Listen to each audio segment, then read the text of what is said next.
friends. Welcome back to another, hopefully exciting episode of JoyPad Podcast. I had to do that slow, and I am so sorry. One day I will know the name and say it without fail. There's no shame in that. There's no shame in that. We've all done it. It's okay. Yep. Some more than others, me. Anyway, as always, I am joined by Fleming, Hello. Tom, and unfortunately, we don't have Mr. Pinto with us tonight because he has better, more responsible things to do. I thought about maybe pretending that he's here and we just don't acknowledge his presence at all. But we could just throw to him from time to time. Just go, uh-huh. But yeah, that's enough for me for now. Let's go to Fleming. How are you doing? What are you drinking? What are you playing? What am I doing? I am... what am I playing, more specifically? I am playing Hearts of Iron 4 Kaiserreich. I am playing War Selection, so basically nothing has changed in my life. I reformed the Great Italian Empire in Hearts of Iron 4, and I also selected my first country in War Selection. I had over 10,000 points. I was talking to Tom and Pinto, and I was like, what country to do? I went back and forth, ultimately chose Germany, and continue to forget to use it. So that's good. Have not used it once since... Actually, no, wait, I did use it, but I did not build any of the German-specific unique units so far. So at some point... You'll get there. I'll actually remember that I can get Germany and all of that. I wish it didn't show every one of them, basically, when you're doing the next upgrade to Industrial. But that's pretty much what I'm playing. What I am drinking is a Pilsner Urquell. And yes, it does say Urquell at the end of it, or Urquell maybe. It's the original Pilsner. Oh no, it's Urquell. From Czechoslovakia. Actually, it's just the Czech Republic now. I forgot they broke apart. It's the original Pilsner from Jalil White. I played too much Hearts of Iron. I forgot that Czechoslovakia is not actually a thing. It's the Czech Republic and Slovakia. So. And it's not Urquell, it's Urquell. Urquell. Okay. Wasn't that his alter ego? Is it? I've never watched enough Family Matters to actually know. I'll be perfectly honest. I have no idea. He does some kind of experiment where he goes into a machine and he comes out and he's super cool and really attractive too. Is it Laura? Yeah. I think she falls for him. Yeah, because he's always obsessed with her. Mm-hmm. And then he becomes the hot one. Everyone's obsessed with him. He's really cool. And yeah. I remember that. Wow.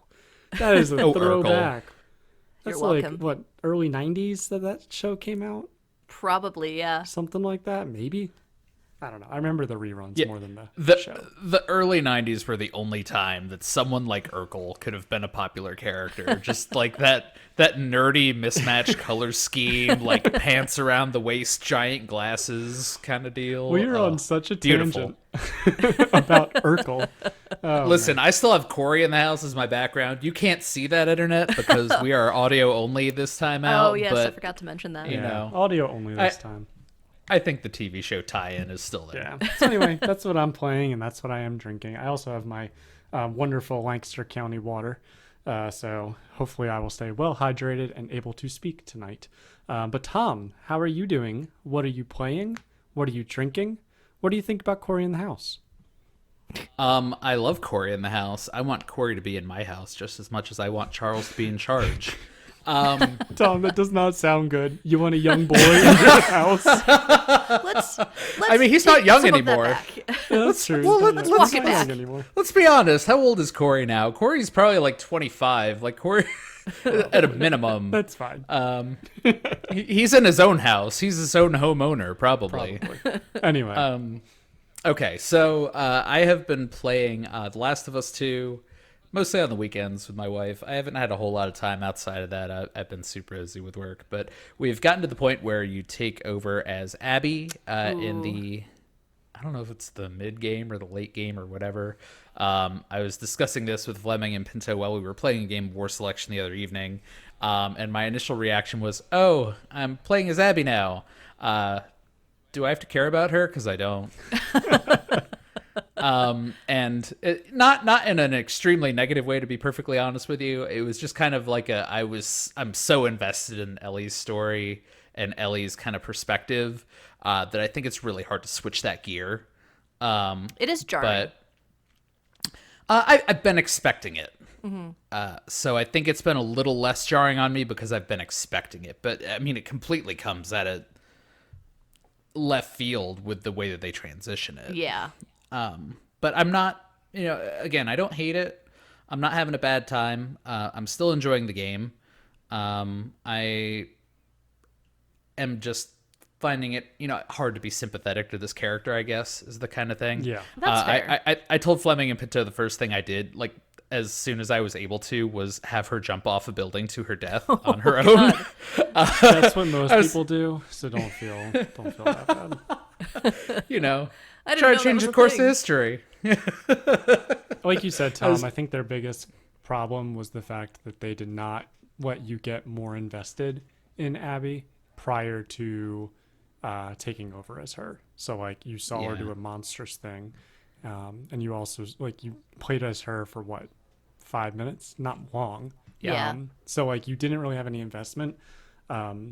So I think, and this doesn't spoil anything for you, Tom, but I think one of the things that they will need to do is create a DLC for Abby. So The Last of Us Abby, and put that out. It's a prequel to this one. I think would be really helpful for them. So just a small side. Yeah. I think it's going to be really good to do something like that. And then people can kind of play that one in advance of this one, and it kind of builds the story, if you will. So Yeah, I think honestly that probably would have been a better way to introduce the character, because I didn't feel a lot of kind of sympathetic buildup from the beginning, and I think there was a little too much giveaway with having you play as her somewhat in the beginning. Yep. Honestly, because I think I said this to you before too. Because while I played as her, they discussed the fact that Owen had a girlfriend, wife, whatever Mel is, Yeah. that's pregnant. Yeah. That as soon as I walked into that room as Ellie and I saw that that character, I was like, oh, that's that pregnant lady. I was like, oh, she's gonna die and she's pregnant, and then she was, and it wasn't as much of a reveal kind of thing as it could have been. Same thing with just Abby's introduced as a really hard, kind of cold character. Yeah. And I feel like she would have benefited from more of an introduction as, escalating to that point, coming from a more sympathetic, emotional, relatable standpoint. And I feel they tried to do some of that with the backstory of, her with her dad tending to the animals and, introducing her dad as a doctor. But to me, there's not a whole lot of that really, it doesn't make her sympathetic. It just kind of paints it that she's in a crappy position. Yeah. yeah. So again, I don't hate her. I just think things could have been done a little bit better, and I don't hate the game. I'm still enjoying it. No, So. I'm not excited to to get see off- your final thoughts on it. Yeah. Not to get off like topic too much, but do you think maybe if they kind of intersperse, like if you did Ellie and then you did like you played as Ellie, then you played as Abby, sort of as you went along the trajectory of both characters throughout the game, would that have made it better? I think it might have. Yeah. I do, because really it seems like what they're doing right now, and I think I'm still on Seattle day 1 or something like that, or maybe day 2 as Abby, and obviously the idea of resetting the clock back to day Yeah. X, it seems like that was really the intention, is to try and tell a parallel story, and it's kind of hard to back off of knowledge that you already have from one side of that, Right. Yep. if you're already further along. So again, I don't think there's a perfect way to do it. No. So I'm just trying to experience it as I can. Like I said, still a fun game. Very good story so far. I'm interested to see where it goes, and even though I don't really care about state quarters that much, I I forgot about that. I am interested to see how things progress.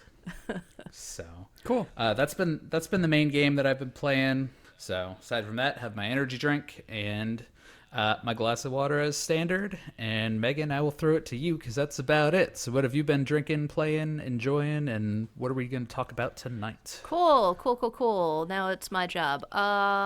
So I'm just enjoying a soft drink this evening. Ooh, Had some that's fast a change. Yeah. As I'm opposed to a excited hard about- drink? As opposed to leafy water. Yeah, she's always drinking leaf water and Yeah. Yeah. Wegmans water. So Exactly. Non-spawned. But yeah, I have, what have I been playing? So this kind of I'm going to lead us into our topic tonight through what I've been playing. But as the past couple of episodes, I've talked about playing Fall Guys, still doing that, still going strong. Really excited about season 2. They released some footage of new levels that they're adding, different skins. I'm pretty glad that they're doing that, like, Yeah. almost as quickly as they are, because it Oh, for feels like sure. it is pretty quickly, but I also feel like the levels kind of have a ticking clock on them, you Yeah. know, as to how long you can keep replaying those levels. Yeah, because for a while I was falling into, like, I'm kind of bored of this. I want something different. And I actually came across a couple of games in Fall Guys that I haven't played yet. One being, I think, Slime Tower, which I don't know if Oh, you've I've played not that played yet. that one. Yeah, I No. don't know if it's something new that they added now that things seem to be running smoothly. It's kind of like a race against slime. You're just going up this ever. Oh, Slime Climb. I've done that Slime one. climb, that's what it is. Yeah. Yeah, that one. I think I last suck week was at the that first one. time I played it. I can sometimes get through, sometimes I can't. Actually, someone won in the first round ever as like the only remaining player. He was the first and only person to finish while doing slime climb, Wow. so he got the crown. He or she, I don't know who they are. Anyway, so I've been playing that a lot. Looking forward to season 2. I think there's still like a little less than a month left in season 1. But to lead us into this week's topic, I decided to do a free 7-day trial of PlayStation Now. I know, Fleming, you don't have a PS4. Tom, you do. PlayStation Yeah. Now is like their streaming service where you can stream games or download them to play on your system. And I decided to check out a trial. I've never done it before, and I came across Control, which is a game initially when they started talking about it, doing the press, the media, everything for it. I wasn't into it, and then I started playing it, and I actually am really enjoying it. I just want to make sure if Tom's okay. What no, I left my work stuff on and I got a email. What is Control about? I'm still trying to figure it out. So, to cut to the chase, I want to talk about this week games that we thought we would hate and really like, because Control is a game that I thought I was going to hate, and as I'm playing it now, I'm really starting to enjoy it. So, it came from Remedy Entertainment. They did Alan Wake, Max Payne, Yes. Quantum Break, which I I've think never was an played Xbox any of those exclusive. games. I Yeah, I played haven't played Alan any. Wake. Really liked Alan Wake. But Control, I don't think that the like teasers and everything set it up for what it is, but it's like a kind of like creepy, I wouldn't say scary, more psychological thriller of a game. The protagonist is this young girl that's trying to seek out her brother, from what I can understand. Psychic powers. I'm still not fully grasping it. I'm not super far into it. But like right from the jump, when you enter the initial stage of the game, things get spooky, things get weird. You're walking around this abandoned office building. You turn a corner, and all of a sudden, things switch. You hear a creepy janitor whistling, and the whole entire map is different than when you came into the level. So it like completely Oh wow. changes things. But I am a person, and I don't know how you two are with games, where if I'm just inundated with ads and articles and previews for a specific thing, whether it be music, if I hear the song over and over again, movies, I see the trailer over and over again, I don't want to play it. I am not interested in it. I'm over it. And that's what happened with Control, and it didn't sell me from what they were, trying to show with the trailers. But I'm kind of glad I took the opportunity to try it, and I really am enjoying it. That's well, I'm glad you're enjoying it. A1. I definitely have heard of many of those games you mentioned. You know, like I said, I haven't played any of them, but I know I've heard good things about Alan Wake and the Max Payne series, and even though I haven't played any of them, so I'm not surprised that studio's done good things. Though I totally have had the same reaction in many cases to like, oh, this is a fantastic thing. Bye bye bye bye bye bye bye bye bye bye bye bye bye bye. Which sometimes is just kind of a turnoff. Again, I haven't played Control, but a game that I could say I kind of had that particular experience with, just being over inundated with ads, would be World of Warcraft. I am a recovering huge MMO gamer, as I've said many times, but World of Warcraft is the one MMO that I've really never enjoyed. I've tried playing it many times. A lot of the people that I used to play MMOs with have migrated that way. I have personal friends, hi Dave, that are very into World of Warcraft, and I just, every time I try it, I never get very interested in it. And I think a lot of it probably is games like that have to have a certain lore appeal to me. And it's just not there for me for Warcraft. Like StarCraft, it's there for me. I get really interested in that story about what's going on. But I was just never that interested in the Warcraft story. And the mechanics of it just aren't that interesting to me. The graphics have always been kind of weak and cartoony and stuff. I think there was a lot of hype around that, and I always kind of went to try it and wasn't that into it. I think that might have kickstarted that sort of feeling of like, I don't know if I can trust this, or things just get overhyped, particularly around Blizzard games. Oh yeah, that's exactly what I was thinking. So I mean, our journeys in Diablo 3 as a group are being cataloged on this very YouTube channel. So for those of you listening on a podcast service, go check out our YouTube JoyPad. It's kind of the same way there. I bought Diablo 3 on release date, like at midnight. Yep. Like I had a pre-order, and I loved Diablo 2, so I was totally all about it. And then just wasn't that interested in it. Particularly because I was kind of playing solo. I didn't have a very good computer at the time, and I kind of missed the boat of playing with like Fleming and our other friend Alex and Dave. I forgot when they first Alex got the game. that. He did way back when. Wow. Alex, the man who was sworn off Yeah, gaming. he was a barbarian. Now that I think about it, I'm pretty sure. Wow. Anyway, sorry. But no, it's okay. Trip down memory lane. But that sentiment bled into when Overwatch was released, and I had some friends who, I had just moved to Texas. I didn't really know anyone here. They were saying, "Hey man, we're playing Overwatch. You should play Overwatch with us. Get Overwatch." And I was like, I don't know.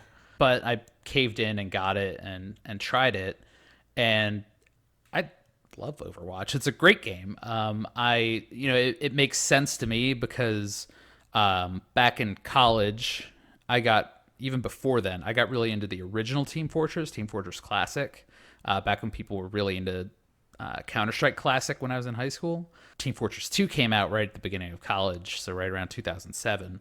And I used to play a lot of Team Fortress 2. Overwatch is basically Team Fortress 2, but with more colorful and varied characters. I think the roster is something like 25, almost 30 characters now, which is a lot of characters, yeah. And they keep changing the rules on stuff, which I'm not super fond of, but it's a very vibrant, character-driven take on a team shooter game where you can do things other than just try to kill the other team. You can be a tank class, you can be a support healing class, you can be a buffer, you can try to immobilize, you can try to like do all these different things, and it's great. I mean, it's great for working with other people that you like to play video games with at that time. And so, that was kind of like a case where I went into it and I was like, oh no, I've been duped by this company several times before, and here's their latest overhyped product. And then I really like it. I mean, I still like Overwatch. I don't play it as much as I used to. But every once in a while I'll pop in, and the skill curve has not decimated me, which is amazing. So that's because I think Overwatch, it doesn't have as high of a skill ceiling. So it's funny you mention Overwatch because you got me to play it, right? And it wasn't bad, but you're right about it being like Team Fortress 2. I don't like when a game gives everyone a unique ability like that. So like you said you played Team Fortress Classic. I played Counter-Strike Classic, right? And I was Yep. the idea of there's nothing between me and my, my degree of skill. Like my degree of skill can beat this person at their degree of skill, or their degree of skill beats me. That's the end of it. There's no, well, he's a tank, so he can beat me because I'm a medic and I need to be helping my other teammates do stuff. There's not any of that. So, I agree with you though that Overwatch is much more of a team-based game and like more friend-based game. So like if you're playing with friends, it's going to be a lot better. Yeah. The other thing I'd say is that Diablo, absolutely agree with you.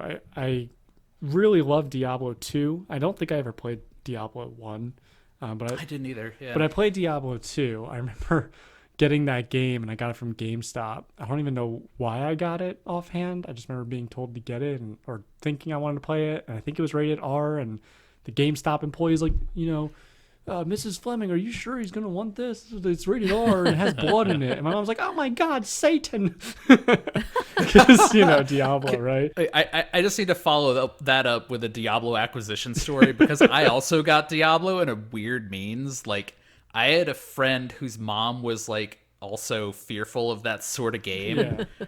His estranged father burned him a copy of Diablo 2. Oh, wow. That he then burned a copy of for me. So you have a burn of a that burn. I used. Yeah. That's awesome.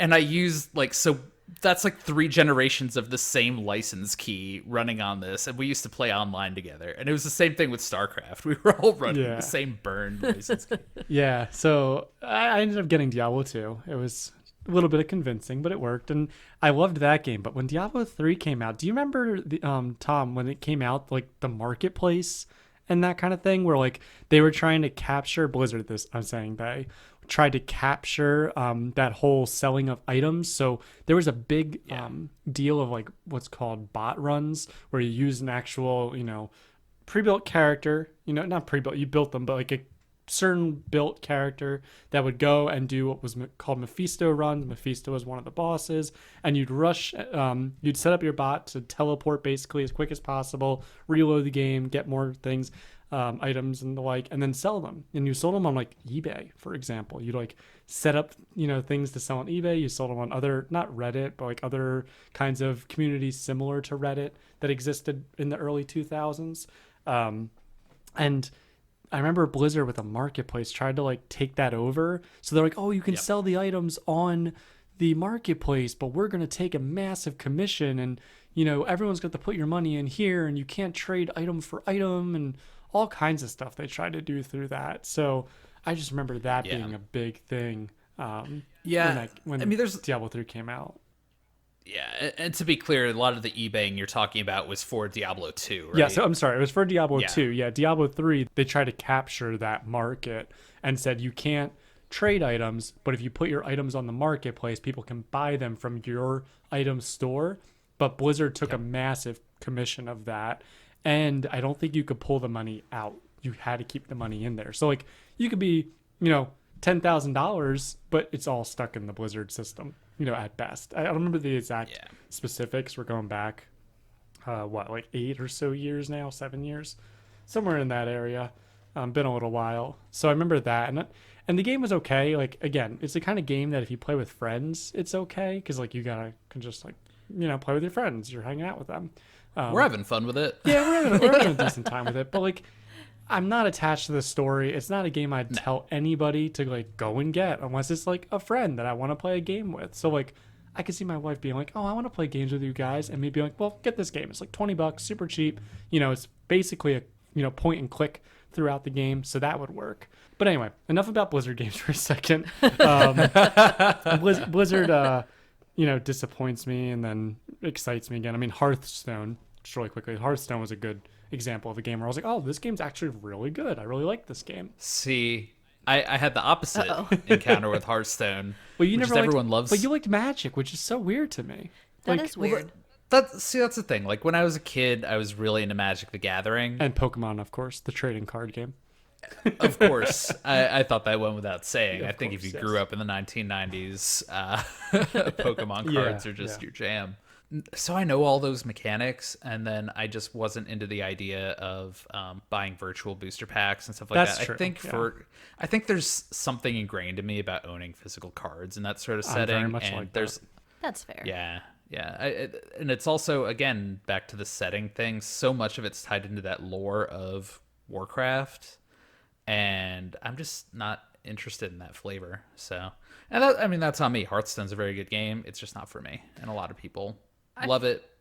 I feel like that's another one too, though, that you need to play consistently. You need to acquire Yes. more cards, or you can't compete. Yeah, it is, because I remember when that game came out, they obviously had the card system, the expansion packs that you could buy, and I was like you, Tom. I was like, I don't really want to do that. The nice thing is that you could acquire the cards. It just took a lot of effort to get those cards, and I bet you if I Yeah. went back to play it, like, I would not have the necessary cards to be competitive at a high level. But I know that there were some like, I don't want to say pros, but let's just say pros at the game who were like, you can play this game without those cards, and they prove that you know, the better you are, the better it will be for you, and you would be able to be successful. But even they agreed at some point, either you're going to have to play enough to get those cards, or you're just going to have to spend the $40-$50. I remember Day 9, for anyone that watches him on YouTube or know him from his old Twitch stuff as well. He spent, I think, $100, he said, originally, and he basically got every card by spending $100, which, when you Wow. think about That's it, not for a bad. game, That's know, not it's terrible. not that bad. It's really not. I mean, if you compare that to Magic the Gathering cards, Exactly. like Yeah. you're probably paying thousands Exactly. to have like an equivalent, sure. even And just for a. you could have it on your iPad now too. You could have it on a whole bunch of places. So I actually really liked Hearthstone, but again, don't want to jump too long on Blizzard. I Megan, you said something interesting earlier about like false advertising. I actually have come to appreciate the game for what it is, but a lot of Paradox games and Hearts of Iron 4 were really pushed as like, oh, this is like a realistic World War II strategy game similar to Europa Universalis, and you know, it's going to be a game that like, it's really cool. You can like change the course of history. Blah, blah, blah. And I was like, oh, awesome! I love World War II. I love World War One. I was like, I'm going to check out, you know, this game, and I love strategy games. And I noticed quickly that Paradox requires you. It's like, oh, you want to be able to do this? Well, you need to buy this one, you know, this Oh, DLC. Or you want to do that? Well, you're going to need this. Or, oh, we just don't have this feature. Or they're like, oh, our AI is significantly improved, but it really isn't. So obviously they're trying to sell their game first and foremost. And then obviously they want to expand upon the game by selling you $10 DLCs. Of course. And thousands of them. So that game disappointed me when I first got it. But the more I played and kind of learned how the game works, the more I respect it. I don't want to say I Right. like it. I wouldn't recommend it for anyone who's not kind of interested in that genre. That both in the historical and the game perspective. Yeah. But it's one of those where like you're told one thing, you expect one thing, and then you're severely disappointed in it. So Yeah. that's how I felt about that kind of game. Yeah, and that's I kind of, maybe I'm just a rube and I didn't look into it enough, but I bought a bundle that contained that game, and Yeah. there's other games in that bundle that I enjoy a lot, so I don't have zero regrets. But the one or two times that I fired up Hearts of Iron 4, I was like, what is this? Like, how do I even, like, there's a map and then 50 different resources, and I Yep. don't know what to do. So the funny thing so- about that is that a lot of people say if you want to play a Paradox game, the best way to play it is to watch YouTube videos for a couple hours at least. And even then you Yeah, I won't don't- get the basics. And I know a lot of people don't have the patience for it. And I didn't have the patience for it when I first got the game. I had like 10, 12 hours played. And I'm like, I really wish I only had played 2 so I could return it to Steam. But, it is what it is. I think I got it for like $20. It wasn't that much money. And I haven't bought any of the DLCs because of things like Kaiserreich, So that's, a mod that a developer had in Hearts of Iron 3, from my understanding. I never played Hearts of Iron 3.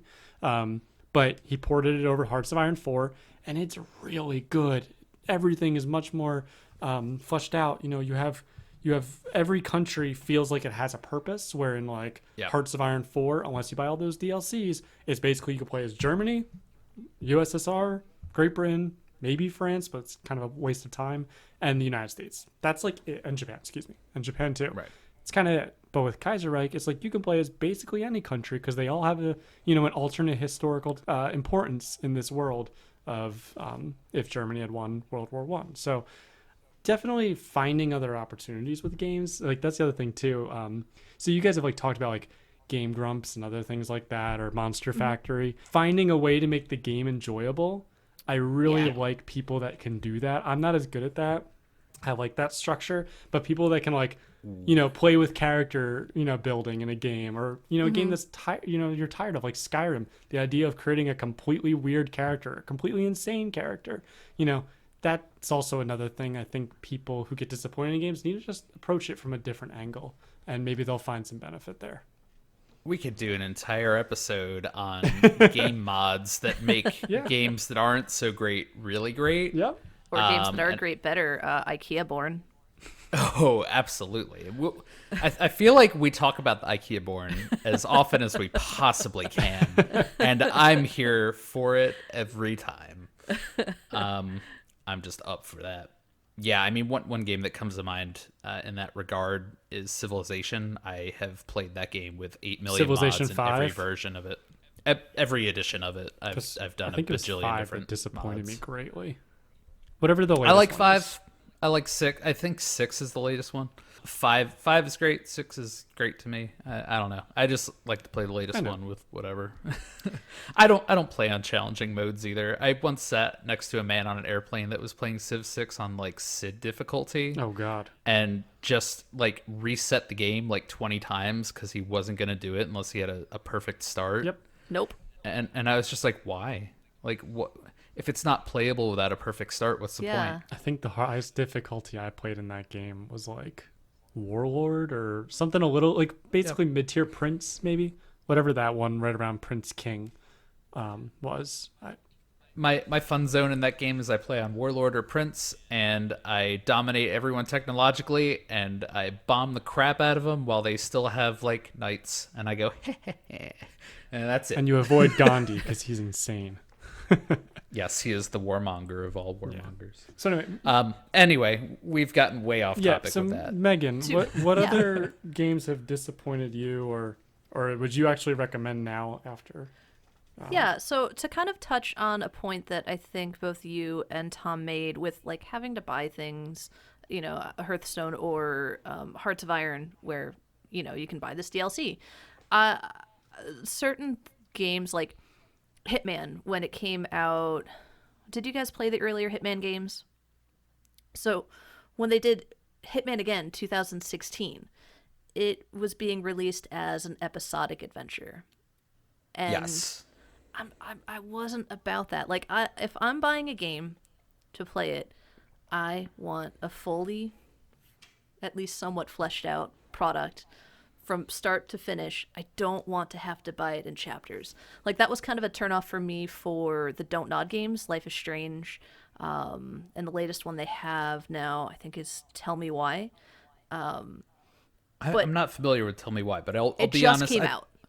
What I will say about Life is Strange, I was okay with it just for the fact that it was so cheap. Right. So I had no problem buying like a season pass to a really cheap game like that. Because I got the first, I feel like the first chapter was maybe free.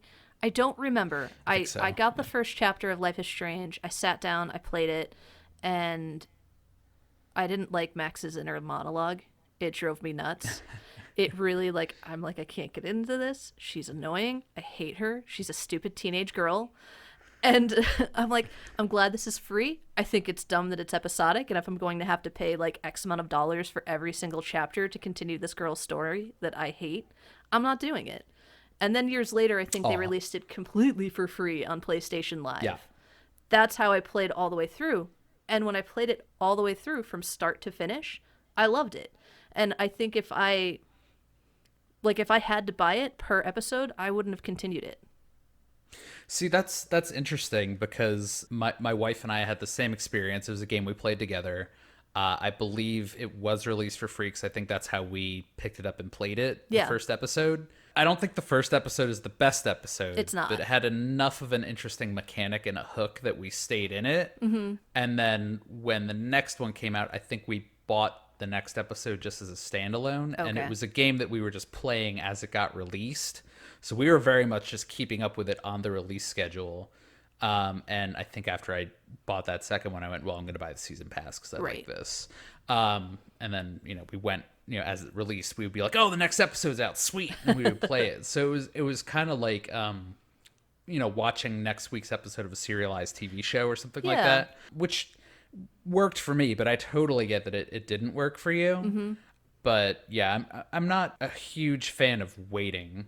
No. So if it could have been all out at once, I would have greatly enjoyed it that way too. Hitman, the same thing. Like, I feel like if I bought it per episode, I only got the first episode. I would have spent more on it, I believe, than actually buying a regular priced game. And I ended up buying it years later after everything had come out, and I really enjoyed it. But at the time, I just didn't want to put in that money and that time commitment of waiting. I really want things now. I don't want to wait. I think that's you're what part it of the is. Netflix generation. I am. It's terrible. It's not even part of being the Netflix generation. Like, that's just how games used to be. Yeah. Like, Yeah. they used to be one solid You're right. chunk. You're right. I'm making a cultural reference, as they It's say. all good. But no, like, Making a I don't want to cultural wait. reference. Give me the Yeah. full season right now. Yeah, and if you haven't finished this game, why haven't you finished it and given me a full product? Yeah. I get it. I mean, it's totally a money thing, but I'm with you. I would say for me, Life is Strange was the exception to the rule, and Yeah. generally speaking, I'm less likely to buy those DLCs. One that I'll say I did do that for was the Spider-Man game for PlayStation 4. Oh, okay. We bought the season pass, and I played 2 of 3 DLCs, and there's a third one, and it's great because they do their own kind of like epilogue storyline thing, and they're all contiguous, and you did have to wait some between them, and I think the wait is why I haven't played the third one, because we moved on to another game, and now I just haven't played that I game. want to play Yeah. a year and a Spider-Man half. game. I miss Spider-Man. It's so good. good. It's so good. Is it on dude. is it on PC now? Might be. Check think it check might into be. that for me, because I actually let's- just watched the let's do a Spider-Man Google. series. I just told you the other night, Tom. Right? I watched the 2000 Yes. Tobey Maguire Spider-Man series, and I was like, I want to play Spider-Man games. I used to play the one for like PlayStation. I remember years ago, where the idea of being able to swing from all the buildings and stuff was like the new thing. It was like, oh, this is so cool. Imagine that, but incredibly well executed, and that's what this yeah. new I one need is. that. It's so, and if you liked, and I know you liked Shadows of Mordor, I did. It's a similar fighting system. That's exactly it's what I great. want. It's It's really It's good. not And available on I want. PC. that's a bummer. Not yet. at PS4 emulator. least. Maybe. So I want to just the idea of being disappointed. The point of that regarding when you only get one chapter, it needs to be Yeah. executed right. So I'm Yes. throwing something to Pinto, so hopefully he's nodding while he's editing this episode. But like The Walking Dead, for example, from the Telltale series. Oh, yeah. Is like perfect because like It you don't is. get the whole story, but you get a story within the whole story. Yes. And that is like that's- perfect. Like that's the kind of thing where you've executed it as a company, as a game developer, you've executed it brilliantly because you have, here's episode 1. This is a story in its own right, but here's episode 2, and it follows along with main characters that Yeah. you have an attachment to. Same as like Last of Us to some degree. You have attachment to the. You need to execute it, right? So that's kind of what I'm trying to get across there. No, I think that's a fair point because Telltale, I think they did a great job with The Walking Dead. I did try to play a few of their other games, like I think they did Game of Thrones. Yeah. It was okay. It didn't grab me like The Walking Dead did.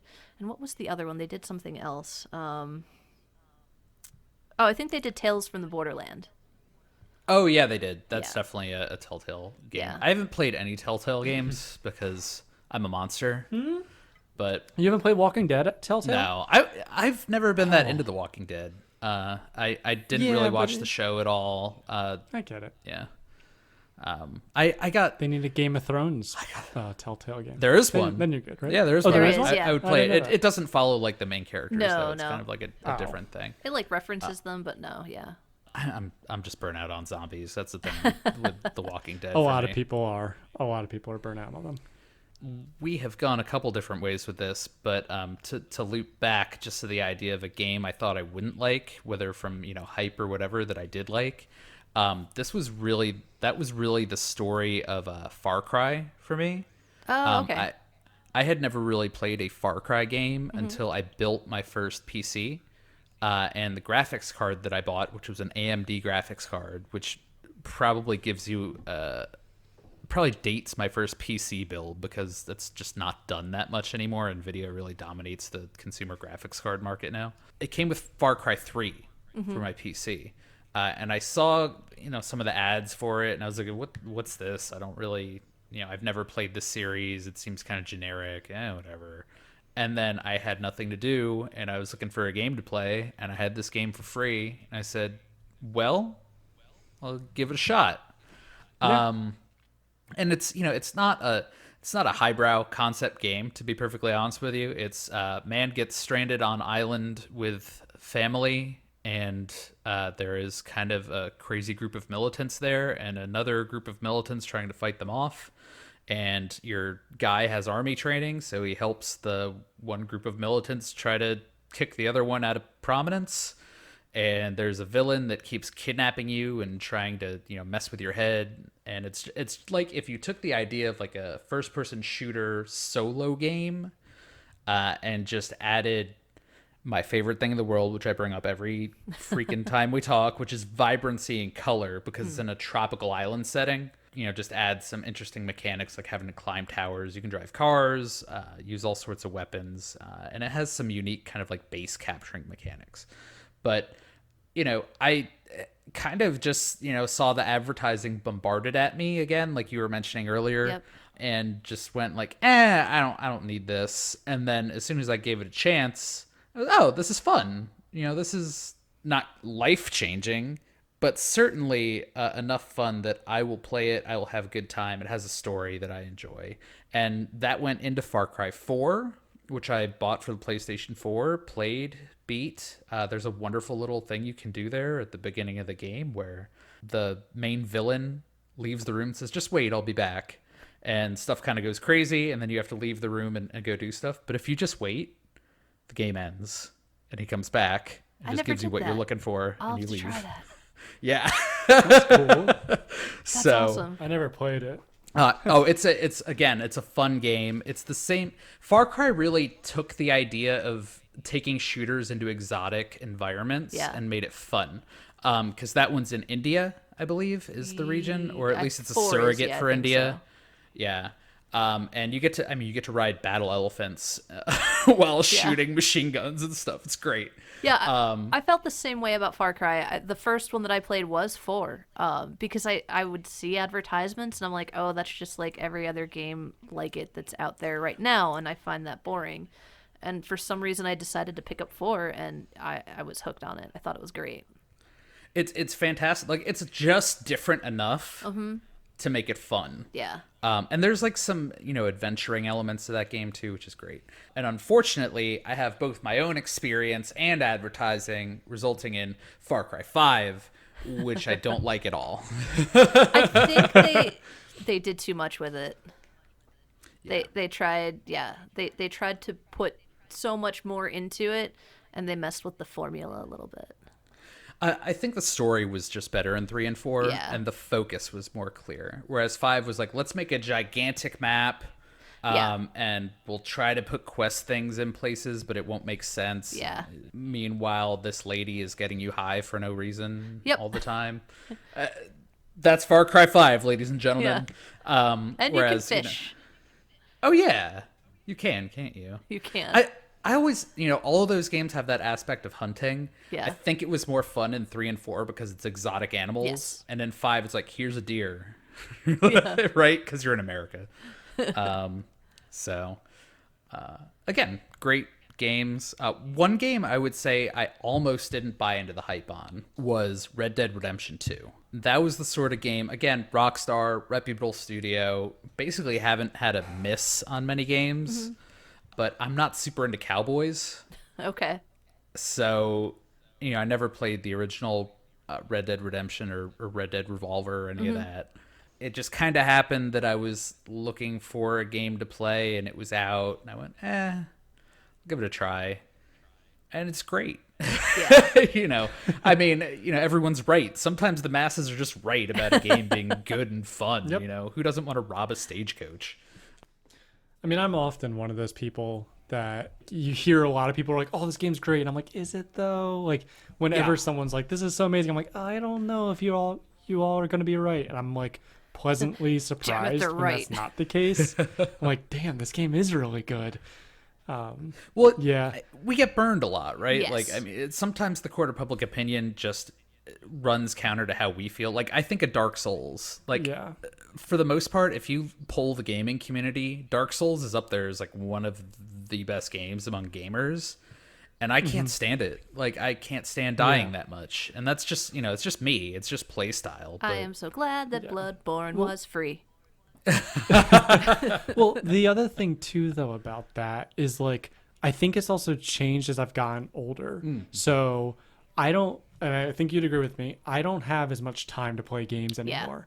But I like to give games at least a few hours to see if I like them, which obviously for like Steam rebate is already past that, or refund rather, is already past the time that I can return it. So like I'm playing it for 4 hours, like I don't really like this game, and I'm past the return policy time.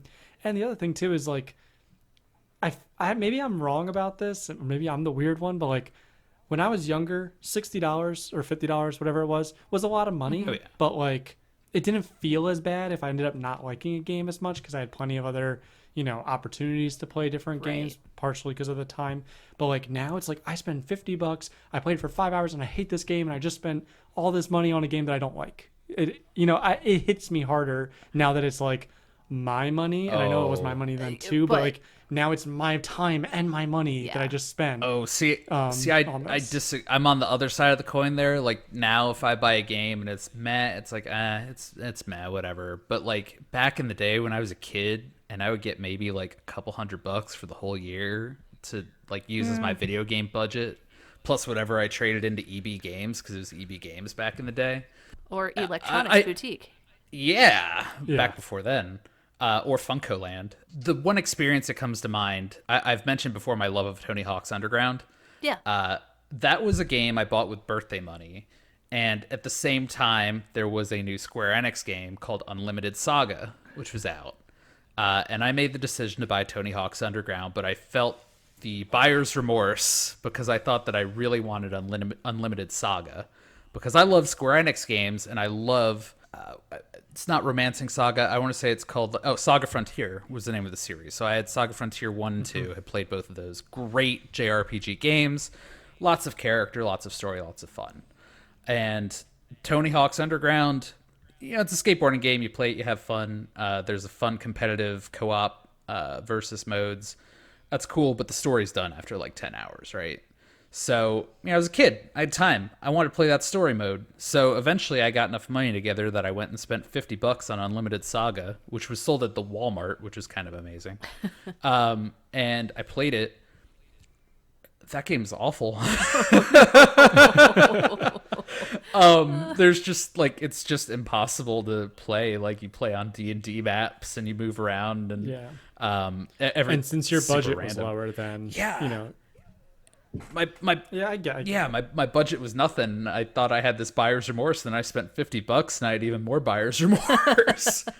I get that. I guess for me, the other thing too is a lot of my younger game experiences were all like replayable. So like I played tons and tons, like thousands, if not 10,000 at this point, hours of Counter-Strike. It's a replayable game. You have it and you just play it for like ever. So like that's the other thing too. That's different. You played a lot more like RPG or other kind of adventure games.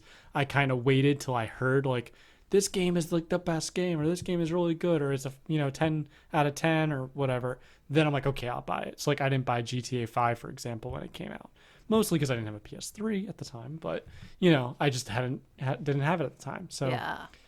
I think that's partially the thing too. I'm more apt to play games if someone recommends it. Like Stardew Valley. Oh yeah. If my fiance didn't buy it and play it and tell me how good it was and how fun it was, I never would have touched it. I never would have thought, twice Yeah. about buying it when I saw it in the PlayStation Store. I mean, Pinto recommended it Yeah. to me. That's exactly how I got it. Was Pinto recommended it? Yeah. Yeah. He's Pinto, like, you should play this. You can play with me. I'm like, all right. Pinto and I made fun of my fiance for it like the entire time, and then I decided, all right, I'll give it a shot. And I'm like, Pinto, you need to play this game. You will love this game. You need to play it now. And that was it. And I think he's a bigger fan than I am. Oh, he's played He's in deep. so many hours. We actually have just talked about getting back to the farm soon. The funniest thing is when we play that game with him, you can just ask him what we need. He knows by everything. What time, and he knows all the moves. Yeah. Yep. Yeah, my fiance will be playing it, and I'll get, when does this fish come out? I'm like, ask Pinto. I don't know. Like, I don't remember. How do I do this? Ask Pinto. He knows. He knows Third how day to of play. summer of the third year. He has the wiki in his head. Yeah, he really does. It's kind of great. scary. I love it. Yeah, that's probably my favorite game that's like been introduced to me. And I never, I think that was another game where I saw a good amount of hype around it, but because it had that indie game label, I wasn't 100% ready to trust it. Yeah. Which is definitely a thing too. I mean, it's almost what I talked about earlier with Blizzard and kind of having a company taste one way or another. Yeah. You can rely on that name. Yeah, and that's one thing that's tough for indie developers too. For sure. And I totally appreciate it, all the work that they put in, but it doesn't mean anything if you're not on a label and I just see that, Yeah. someone has done something. Okay, people love it. Okay, am I going to love it? Yeah. I I think what sold me on that specifically was people were pirating the game and they loved it so much that they felt bad for pirating it and then decided to buy it. I love that. That Which is great. That's my favorite. Like, that's basically what's happened to the music industry. And it's Yeah. almost like my favorite trend among people. It's basically just a try before you buy, right? Yeah. And I think eventually that will start to happen more and more in the video game industry. Yeah. But that's something I did with like Minecraft, to be perfectly honest with you, because back when I first played Minecraft, there weren't a whole lot of people playing Minecraft. Mm-hmm. And I mean, it's a very low pixel game. It's very It is. simple. Like, Yeah. I wasn't really, I was broke at the time too. Yeah. So, I wasn't really sure if it was something that Was worth it. A, I could put money into, or B, would want to put money into. Yeah. So, and at that time, I really didn't, because I was just playing on my own. And all I did was build a pyramid, went, that's cool, and then stopped. So, but like they have continued to do new things with Minecraft in such Yes. interesting ways that I think it has built up that hype. And I think there was almost like a peak of whether or not the game was worth the hype for Minecraft, where like if you got in early, the price was so low that the value later on is awesome, but at the time it wasn't worth it. Yeah. And then as time went on, like it just kind of curved up to like, okay, I paid like $20 for this game and it's incredible. Like I'm building logic switches and doing whatever the hell to make gates for my castle and fight zombies in it.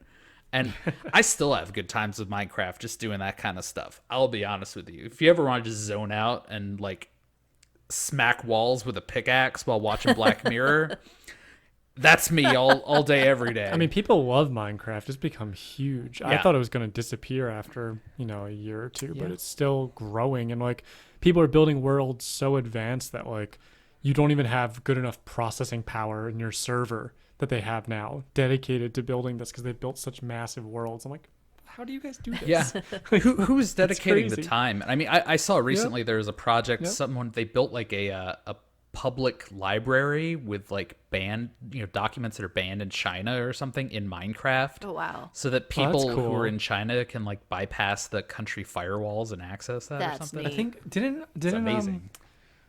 At the start of COVID, I think someone got married on Minecraft. I It's know they did on possible. some other things like that too. Yeah, like I think they were doing like, marriage ceremonies, build up like a little area, Aw. and they all joined the server and stuff. Yeah, I know it happened in other games too. Animal Crossing it happened in, I think. WoW does Couple that a other things like lot. that. World of Warcraft, Final Yeah. Fantasy Yeah. 14. There's a whole thing. Yep. I- So people were doing that. Yeah.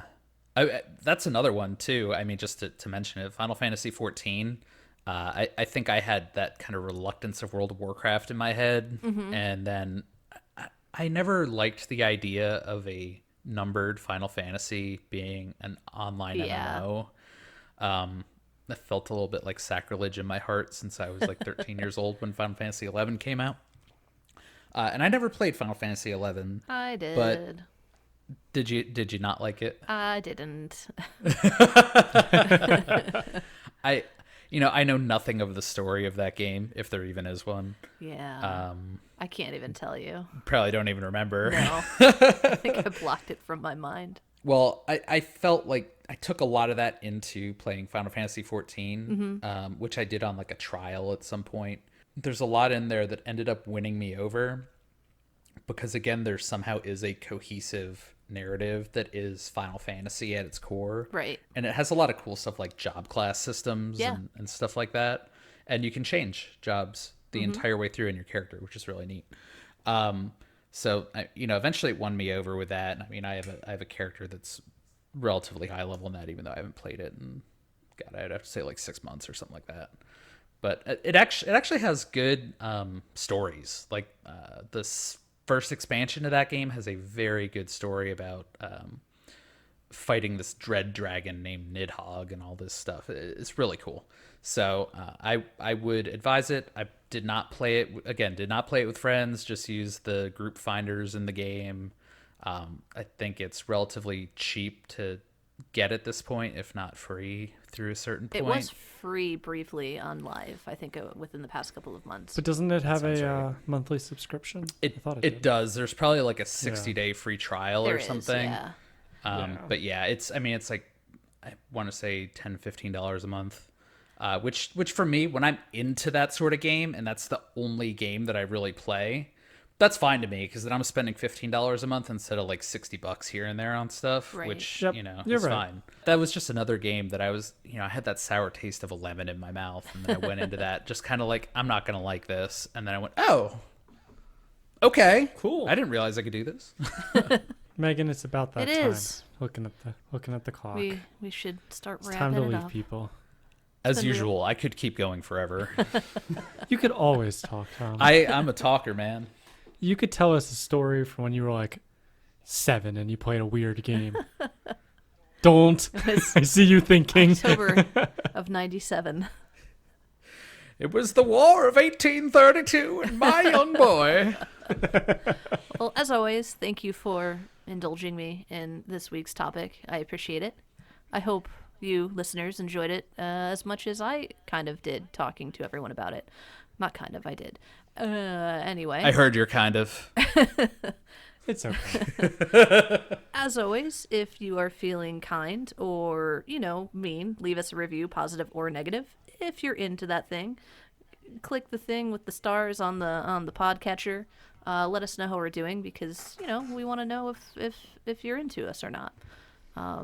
We'll take things slow. It's a new relationship. Second date, eh? Yeah, maybe. Come on. No, you wait till the 3rd. Come on. But yeah, follow us on our social channels at JoyPad. We have Instagram, Twitter, Facebook. What is our YouTube? We mentioned it earlier. Do we need to mention it again? JoyPad. JoyPad. Just JoyPad. I knew that. Just testing you guys. How's our Insta game going? Instagame slowed down a little bit. That's my fault. Twitter, same thing. My fault. But no one really wanted Twitter, so I just I'll post here and there. Let's get back into it. But If you at us, we'll at you. yeah, at us, we'll at you. Maybe we'll talk about you and all of the terrible things you've said, or the really good things you've said. We'll see. And if you guys want us to talk about something specific, recommend a topic. We're always looking for something different to talk about. I think that about covers it. I'm going to stop talking. Gentlemen, anything else? I'm sorry for interrupting you just there earlier. I think you're I'm not. good. I do want to hear our catchphrase. Oh, of yes. course, though. Tom? Do I? Yeah. All right, ladies and gentlemen of the internet, I say to you, in these trying times, stay joyful. Goodbye. Bye. Bye.